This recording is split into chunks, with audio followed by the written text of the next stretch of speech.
Good morning, students. Let's continue chapter 11 Biotechnology Principles and Processes. So, in this class, we will discuss about the various methods of selection of recombinant cell from non-recombinant cell. Okay. So, first of all, you have to know what is recombinant cell.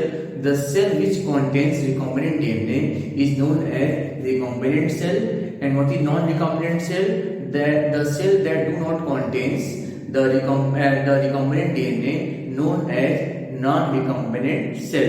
Recombinant cell also known as transformed cell, and the non-recombinant cell also known as the non-transformed cell. Now let us see the methods of selection of recombinant cell from non-recombinant cell. So first method is by selectable marker gene. By selectable marker gene. Marker gene is also known as antibiotic assistant gene, and second one insertional inactivation. Insertional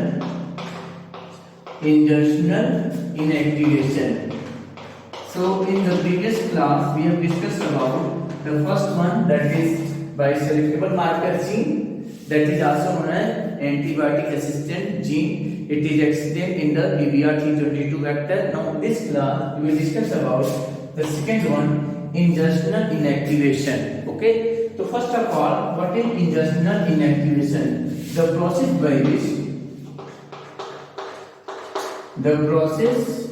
by which a particular gene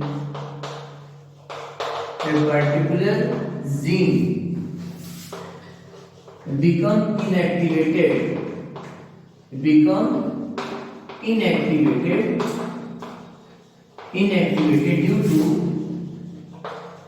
insertion of,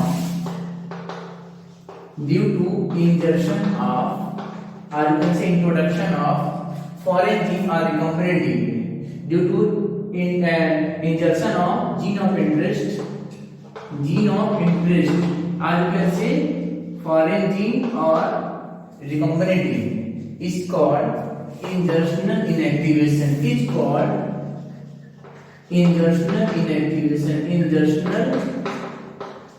inactivation. So once again, what is insertional inactivation? It is the second method of the selection of recombinant cell from non-recombinant cell. So what is insertional inactivation? The process by which a particular gene become inactivated due to insertion of, or you can say introduction of certain genes, that is you can say gene of interest, known as the insertional inactivation.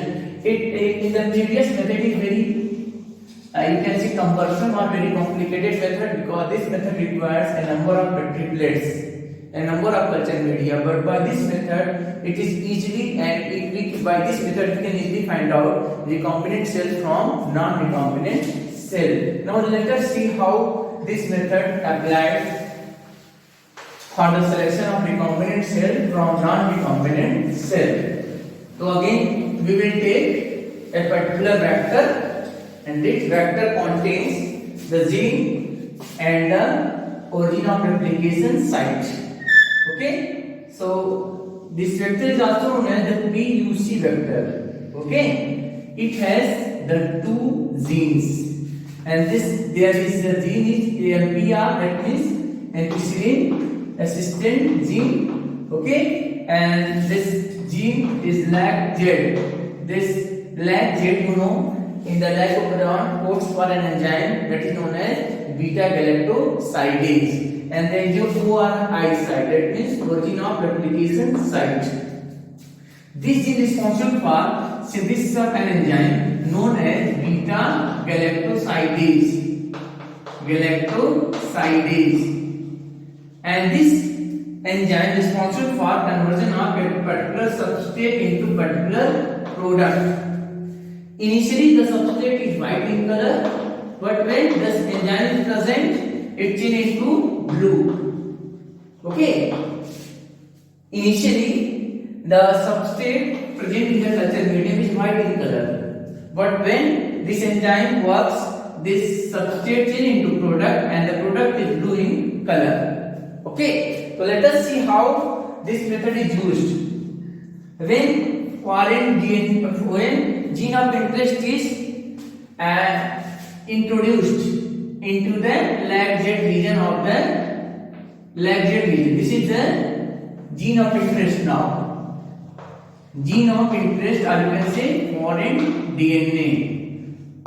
Foreign DNA. Okay. Now, when gene of interest added, then this lag gate become inactivated. As a result, transformed cell do not when this the whole DNA transferred into the cell, and then it transferred into the Petri plate containing the particular substrate.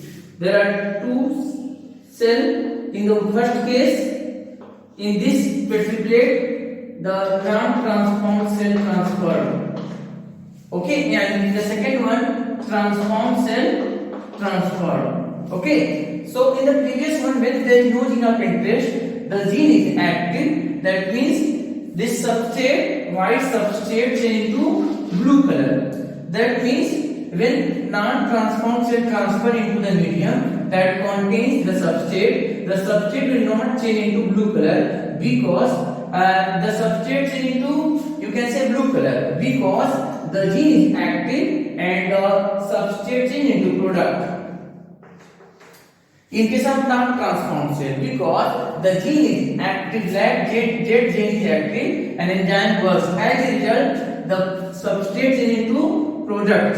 When gene of interest not transfer into the vector, but when the same vector that contains the recombinant gene transfer into the Petri plate that contains the same substrate, then there is no conversion of substrate into product. That means blue color not seen, because gene become inactive. Lag Z gene that is responsible for synthesis of enzyme, that is known as beta glycosidase, not synthesized. That enzyme is responsible for conversion of the white color of the substrate into blue color.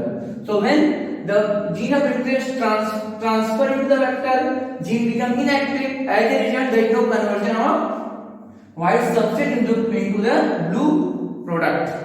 So this is all about the ingestional inactivation. So once again, what is ingestional inactivation? The process by which a particular gene becomes inactivated due to ingestion of foreign gene, or you can say gene of interest, known as ingestional inactivation. It is the very easiest method as compared to the antibiotic resistant gene, because the previous method requires a number of Petri plates, a number of Petri dishes, a number of culture media. But in this method, it requires only two Petri plates, one Petri plate containing transformed cell and other containing non-transformed cell. What is the reason? In case of non-transformed cell, there is conversion of substrate into product, because foreign gene is not transformed into the vector. As a result, the cell do not contain foreign gene, so the substrate easily converted into product in this Petri plate. But in the second one, when the foreign DNA is transferred into the vector, then what happens? Enzyme not works, enzyme lag Z gene become inactive. As a result, there is no conversion of white color into blue color. This method also known as blue-white staining, or blue-white staining, because there is conversion of white into blue color. So this is all about ingestional inactivation. In the next class, we will discuss about vectors for plants and animals. Thank you.